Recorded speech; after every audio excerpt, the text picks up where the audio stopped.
tagal mo naman rumating, kuya. Hold up po. Anong hold up? Ang kapal din naman ng mukha mo, no? Sige na, ibigay nyo na yung lahat ng gamit nyo. Hoy, ikaw, tingnan mo nga yung itsura mo. Pangit ka na nga, hold upper ka pa. Lo, tingnan mo talaga to. Sa ugali na lang babawi, di pa ginawa. Ikaw? Ako nang gigigil na ako sa'yo, ha? May nga tong walang-wala kami pa hold upin mo.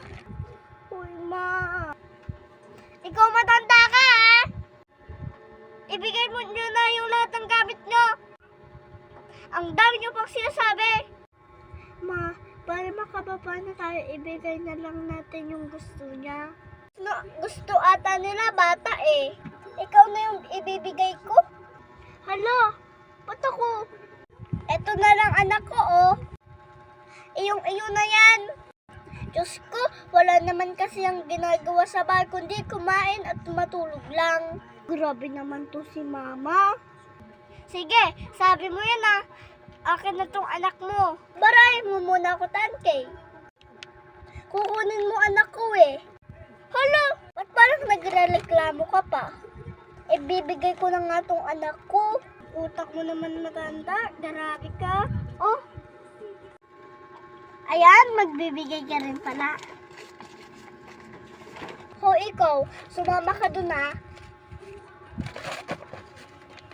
Kuya, siguraduhin nyo may wifi kayo dun ah. At saka, dapat masarap yung ulam nyo. Baka mamaya wala ako dun kwarto.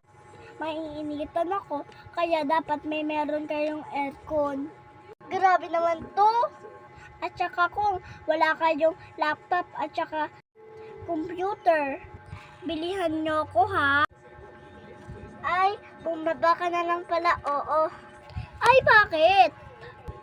Ano kasi, wala kaming ganun sa bahay. Ano ba naman to? Mapangit na nga. Mahirap pa kausap. Walang niya ako ate na hold up dun ah.